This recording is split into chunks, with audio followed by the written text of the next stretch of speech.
کے بعد مفتی آصف صاحب کی بیان ہے جو مدرسہ چلا رہے ہیں ڈانسپور میں اور دیہاتوں میں بھی سبھی چندہ ہو.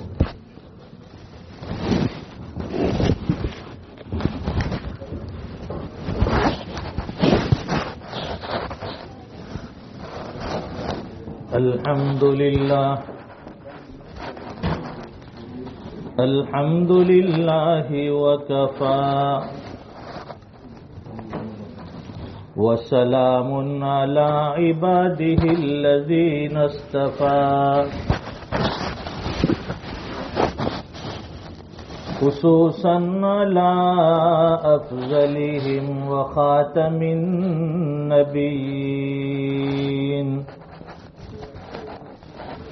محمد الأمين وعلى آله وأصحابه أجمعين. أما بعد فأعوذ بالله من الشيطان الرجيم. بسم الله الرحمن الرحيم.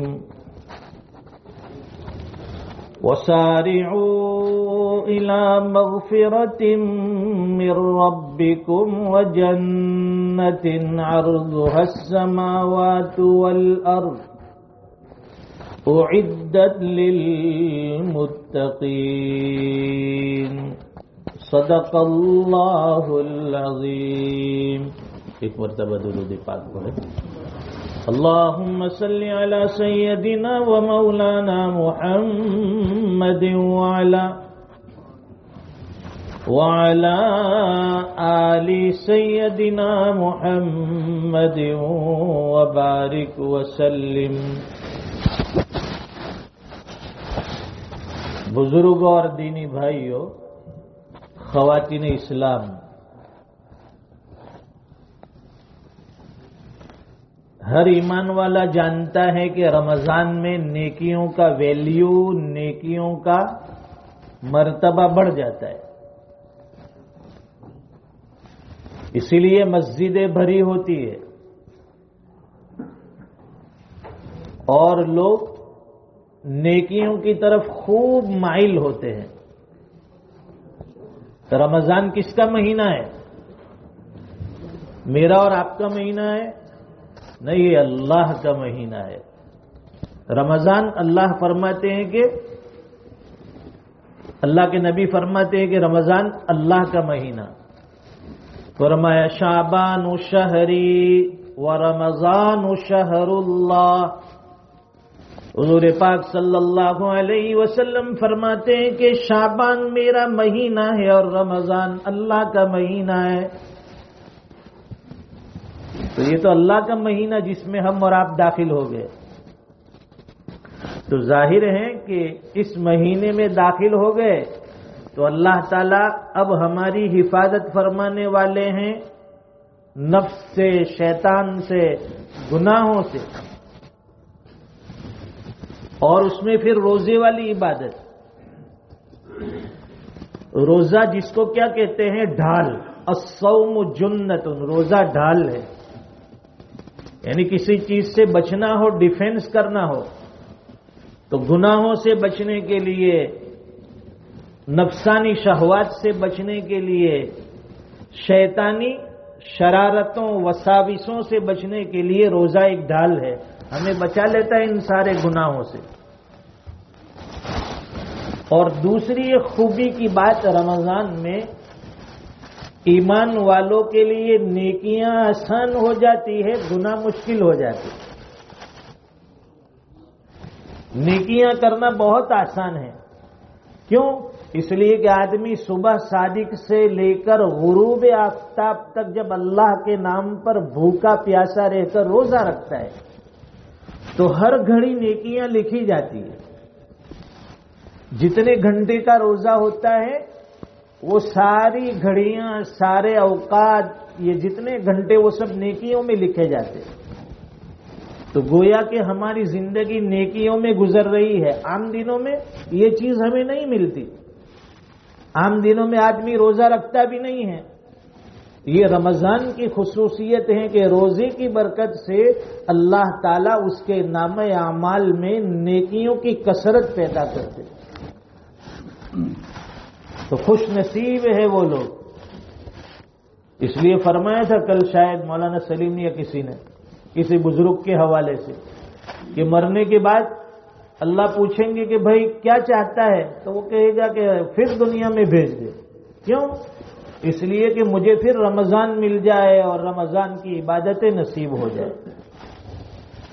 انسان دنیا سے چلا جاتا ہے، جنت میں چلا جائے گا، اسے کسی چیز کا پچھتاوا نہیں ہوگا۔ جنت تو نعمتوں کی جگہ ہے، وہاں غم نام کی کوئی چیز نہیں، تکلیف پریشانی کی کوئی چیز نہیں ہے۔ اسے پچھتاوا ہوگا تو صرف ایک چیز کا پچھتاوا ہوگا کہ دنیا میں نے اپنی زندگی کی، اپنے اوقات کی قدر کیوں نہ کی، کیوں میں نے اس کو ضائع چھوڑ دیا، کیوں میں نے اس کو بیکار چھوڑ دیا۔ یہ 50-60 سالہ زندگی اللہ نے بڑی قیمتی عطا فرمائی۔ مسجد کا ماحول مل جائے تو غنیمت ہے، نہ ملے تو آدمی گھر پر بھی اللہ کا ذکر، تلاوت، دعائیں، نیکیاں کما سکتا ہے، کار خیر کر سکتا ہے۔ کیوں؟ ہر آدمی جانتا ہے کہ مجھے مرنے کے بعد ایک دن اللہ کے سامنے پیش ہونا ہے، اللہ کے سامنے جا کر کھڑا ہونا ہے۔ اگر ہمارا باس ہم سے ایک دن کا حساب مانگ لے، پوچھ لے، ہم نہیں بتا سکتے کہ بھائی صبح سے شام تک کا مجھے حساب دے دے، 1000 پاؤنڈ دیے کہ صبح سے شام تک اس کو استعمال کرتا رہے، خرچ کرتا رہے، شام کے وقت حساب لوں گا، آدمی نہیں بتا سکتا۔ یہ تو پوری زندگی کا حساب دینا ہوگا، اور اللہ کے سامنے کھڑا ہونا کوئی آسان نہیں ہے۔ اس لیے کتابوں میں لکھا ہے کہ قیامت کے دن جب امت کا حساب ہوگا، میزان قائم ہوگی، ترازو، وہاں انسان کے اعمال تولے جائیں گے، نیکیاں اور اس کی بدیاں، برائیاں تولی جائے گی۔ تو اللہ تعالیٰ فرمائیں گے حضور پاک صلی اللہ علیہ وسلم سے کہ اب حساب شروع کرنا ہے، اپنی امت میں سے کسی کو پیش کرو۔ کون پہلے نمبر پر حساب دے گا؟ ہم تو کسی کونے میں چھپے ہوں گے کہ کہیں ہم کو بلا کر حساب نہ لیا جائے کہ آ جاؤ بدر الدین بھائی حساب دے دو، اقبال چچا حساب دے دو۔ ہم تو ڈرتے ہوں گے، کانپتے ہوں گے، چھپے ہوں گے کہ کہیں ہمارا حساب ہم سے نہ لیا جائے۔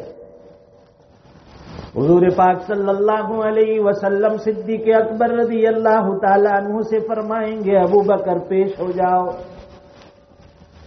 صدیق کائنات ابو بکر صدیق سے فرمائیں گے حضور پاک صلی اللہ علیہ وسلم کہ ابو بکر آؤ حساب کے لیے اللہ کے سامنے پیش ہو جاؤ، اپنے آپ کو پیش کر دو حساب کے لیے۔ کتابوں میں لکھا ہے کہ حضرت ابو بکر صدیق رضی اللہ تعالیٰ عنہ بھی کانپتے ہوں گے، آنکھوں سے آنسو جاری ہوں گے، دل میں ڈر ہوگا۔ اللہ کے نبی سے فرمائیں گے اللہ کے نبی میں اس قابل نہیں کہ اللہ کے سامنے کھڑے ہو کر حساب دوں، اس لیے کہ میری زندگی کا اکثر حصہ بھی اسلام لانے سے پہلے کا ہے۔ بڑی عمر میں اسلام لائے تھے نا، اس لیے فرمائیں کہ اللہ کے رسول میں حساب دینے کے قابل نہیں ہوں، آپ مجھے پیش نہ کریں۔ حضور فرمائیں گے کہ نہیں ابو بکر آج تمہارا حساب ہونے والا ہے، تمہیں آگے بڑھنا ہوگا۔ پھر اللہ تعالیٰ بھی تسلی دیں گے کہ ابو بکر ڈرو مت، آؤ حساب دے دو، تمہارے میرے نبی کے اوپر بڑے احسان ہیں۔ حضرت ابو بکر رضی اللہ تعالیٰ عنہ کانپتے کانپتے آگے بڑھیں گے، لڑکھڑاتے قدموں سے حساب دینے کے لیے۔ جب ان کی یہ حالت دیکھیں گے اللہ فرمائیں گے ابو بکر آپ کے میرے محبوب کے اوپر اتنے احسان ہیں، ان احسان کا بدلہ آج ہم نے چکانا ہے۔ وَلَسَوْفَ يَرْضَى، ہم نے پہلے ہی کہا تھا کہ ابو بکر ہم آپ کو خوش کر دیں گے، اس لیے کہ دنیا میں حضور پاک صلی اللہ علیہ وسلم فرماتے تھے کہ میں نے ہر ایک کے احسان کا بدلہ چکا دیا ہے، ہر ایک کے احسان کا بدلہ میں نے دے دیا ہے سوائے ابو بکر کے۔ اتنے احسان ہیں کہ ان کے احسان کا بدلہ میں نہیں دے سکا، ان کے احسان کا بدلہ اللہ دے گا۔ تب قیامت کے دن اللہ فرمائیں گے کہ میرے محبوب پر تیرے بڑے احسان رہے ہیں، آج میں نے تجھے معاف کر لیا، آسان حساب لے لیا۔ اب باری آئے گی حضرت عمر فاروق رضی اللہ تعالیٰ عنہ کی، وہ بھی ڈرتے ہوں گے کہ اللہ کے نبی میں بھی حساب دینے کے قابل نہیں ہوں۔ حضور پاک صلی اللہ علیہ وسلم نے ایک مرتبہ حضرت ابوبکر صدیق رضی اللہ تعالیٰ عنہ سے فرمایا تھا کہ اگر کسی کی نیکیاں آسمان کے ستاروں کے برابر دیکھنی ہے تو وہ عمر فاروق کی نیکیاں ہیں۔ اتنی نیکیاں آسمان کے ستاروں کے بقدر، اس کے باوجود حضرت عمر بھی ڈرتے ہوں گے حساب دینے سے، اللہ تعالیٰ ان کا بھی آسان حساب لے لیں گے۔ پھر فرماتے ہیں کہ حضرت عثمان غنی رضی اللہ تعالیٰ عنہ کی باری آئے گی۔ حضرت عثمان غنی رضی اللہ تعالیٰ عنہ کے بارے میں آتا ہے کہ اللہ تعالیٰ ان کا ایک دم ایزی آسان حساب لیں گے، سب سے آسان حساب ان کا۔ کیوں؟ اس لیے کہ ایک مرتبہ عید کے موقع پر حضور پاک صلی اللہ علیہ وسلم عید کی نماز پڑھانے کے لیے گھر سے باہر نکلے۔ ازواج مطہرات نے کہا کہ اللہ کے نبی آج عید کا دن ہے، گھر میں یتیم بھی آئیں گے، بیوائیں آئے گی، کچھ آپ کھانے پکانے کا سامان دیجئے، کچھ کھانا تیار کیا جائے، غریبوں کو کھلایا جائے، ضرورت مندوں کو دیا جائے۔ اللہ کے نبی فرمایا کہ میرے پاس تو کچھ بھی نہیں ہے۔ یہ فرما کر آپ عیدگاہ تشریف لے گئے نماز کے لیے۔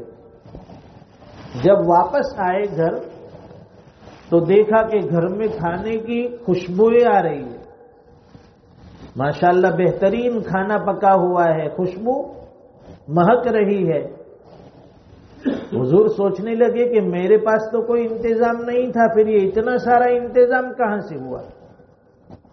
پوچھنے پر پتا چلا، ازواج مطہرات نے بتایا کہ اللہ کے رسول جس وقت آپ تشریف لے گئے، آپ کے جانے کے بعد حضرت عثمان غنی رضی اللہ تعالی عنہ نے ازواج مطہرات میں سے ہر زوجہ کے گھر، ہر بیوی کے گھر ایک ایک اونٹ سامان سے لدا ہوا ہدیے کے طور پر بھیجا، سارا سامان، اس میں سے ہم نے یہ کھانا تیار کیا۔ اس وقت اللہ کے نبی صلی اللہ علیہ وسلم کی دل سے دعا نکلی۔ اس دعا کی برکت اور اس دعا کا اثر ہے کہ ان کا حساب آسان۔ اللہ کے نبی نے دعا دی، یا رحمان سہل الحساب علی عثمان، کہ اللہ اب تو قیامت کے دن حضرت عثمان کے حساب کو آسان کر دینا۔ اس کی برکت سے اللہ تعالیٰ ان کا حساب بالکل آسان لے لے۔ اس لیے فرماتے ہیں، علماء نے لکھا ہے کہ جب بھی آدمی دعا مانگے تو اس میں ایک دعا ضرور شامل کرے۔ ہم لوگ روزانہ دعا مانگتے ہیں تو اس میں یہ دعا بھی مانگے، اللہم حاسبنا حسابا یسیرا۔ عربی میں نہ آتا ہو اللہم حاسبنا حسابا یسیرا، اردو میں مانگ لے کہ اللہ میرا حساب آسان لے لینا۔ تو فرماتے ہیں کہ اللہ تعالیٰ قیامت کے دن اس بندے کا آسان حساب لے لے۔ حساب کئی طرح کے ہوتے ہیں۔ ایک حساب یہ ہوتا ہے کہ رجسٹر سامنے کیا جائے، اس کا ہر ایک پیج جو ہے اس کو چیک کیا جائے، پہلا نمبر، دوسرا نمبر، تیسرا نمبر، اس میں پوری لسٹ ہے کیا کیا لکھا ہوا ہے، سب چیک کیا جائے۔ یہ سب سے مشکل حساب ہوگا۔ اور دوسرا حساب کہ بھائی ایک حساب یہ ہوگا کہ بھائی رجسٹر آیا سامنے سے، یہ کس کا رجسٹر ہے تو فلاں بندے کا، ٹھیک ہے آگے جاتے، دوسرا آیا پھر جانے دو، یہ آسان حساب کہلائے گا۔ تو ہمیں بھی اللہ سے دعا مانگنی ہے کہ اللہ ہمارا بھی حساب آسان لے لینا۔ ہم حساب دینے کے قابل نہیں ہیں، حساب دینے کے لائق نہیں ہیں۔ جب تو حساب لینے پر آئے گا تو ہم اس قابل نہیں ہوں گے کہ آپ ہم سے حساب لیں گے۔ ہم تو گناہوں میں ملوث تھے، دنیا میں نافرمانیوں میں ڈوبے ہوئے تھے، تیری ناراضگی کے کام ہر وقت کرتے تھے، پھر ہم کیسے حساب دے سکتے ہیں؟ اس لیے ہماری عبادتوں کا ٹھکانہ نہیں۔ ہماری نمازیں دیکھیے، ہماری عبادتیں دیکھیے، نمازوں میں ہمارا حال کیا ہے؟ اگر ہمارے بدن پر ایک چیونٹی بھی گزرتی ہے تو ہمیں پتا ہوتا ہے ہاں یہ چیونٹی جا رہی ہے، پہلے اس کو ماریں گے۔ مچھر ہو، مکھی ہو، بھن بھناتی ہے، ہمیں تکلیف دے، اس کو ہٹائیں گے، کیونکہ ہماری نماز میں ہمیں ہر چیز کا پتہ ہے کیا ہو رہا ہے، پڑوسی کیا کرتا ہے، اگلی صف والا کیا کرتا ہے، اس سے اگلی والا کیا کرتا ہے۔ اور صحابہ اکرام کی نماز، حضرت علی رضی اللہ تعالیٰ عنہ کے جسم میں تیر پیوست ہو گیا تھا، تیر لگ گیا تھا، نکلتا نہیں تھا، کافی تکلیف ہوتی تھی کہ حضرت یہ نکل نہیں رہا ہے۔ فرمایا حضرت علی رضی اللہ تعالیٰ عنہ نے ایک کام کیجئے، میں نماز کی نیت باندھ لیتا ہوں، اس کے بعد آپ اس کو نکال لینا۔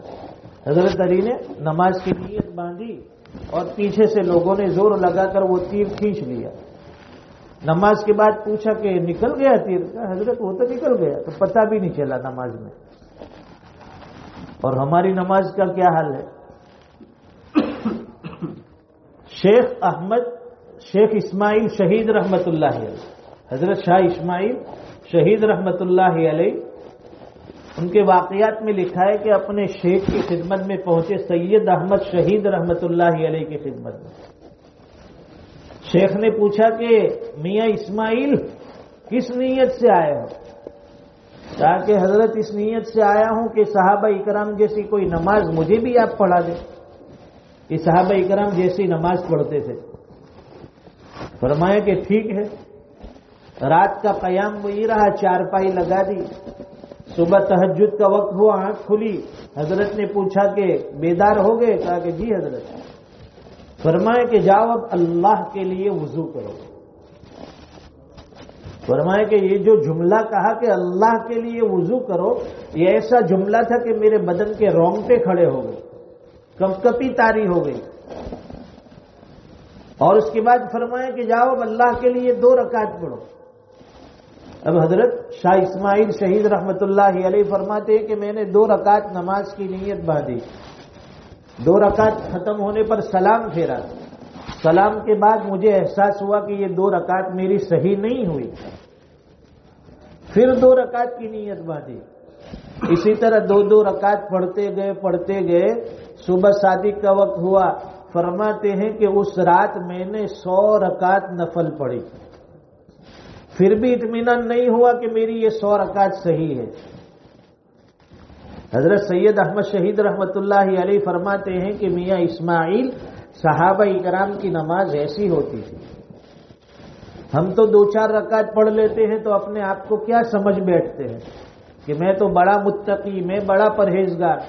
انہوں نے 100 رکعت پڑھ لی، پھر بھی دل میں یہ نہیں ہوا کہ یہ میری 100 رکعت ہو گئی، میں نے بڑی عبادت کر لی۔ فرمایا کہ صحابہ اکرام ایسی نماز پڑھتے تھے اور پھر اللہ سے دعا مانگتے تھے، ما عبدناک حق عبادتک وما عرفناک حق معرفتک، کہ الہ العالمین جیسی عبادت کرنے کا آپ کا حق تھا، حق ادا نہ ہوا، جیسی معرفت آپ کی حاصل کرنی چاہیے وہ معرفت حاصل نہ ہو سکی۔ اس لیے فرماتے ہیں کہ انسان دنیا میں رہتے ہوئے اس طرح سے زندگی گزارے، اللہ کی معرفت نصیب ہو جائے، ابدیت والی شان اسے مل جائے، عبادت کا درجہ حاصل ہو جائے۔ اس لیے کہ دنیا کی آگ سے جہنم کی آگ کئی گنا زیادہ ہے۔ دنیا کی آگ، اس میں آدمی 1 سیکنڈ کے لیے ہاتھ رکھتا ہے بے چین ہو جاتا ہے،